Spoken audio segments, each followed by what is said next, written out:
Ito na yung aming pear juice o piras sa Tagalog. Napakasarap. First time ko talaga to makagawa ng ganito kasi ang dami ba naman bunga. At ayan,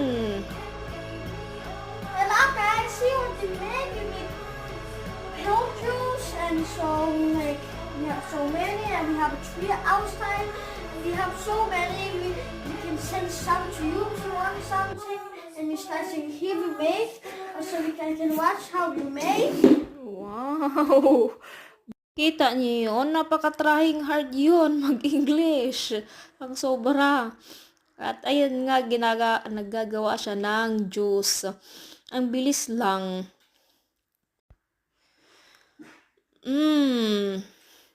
Ayan, nakaisang pitsil kami tapos inilagay ko sa freezer kasi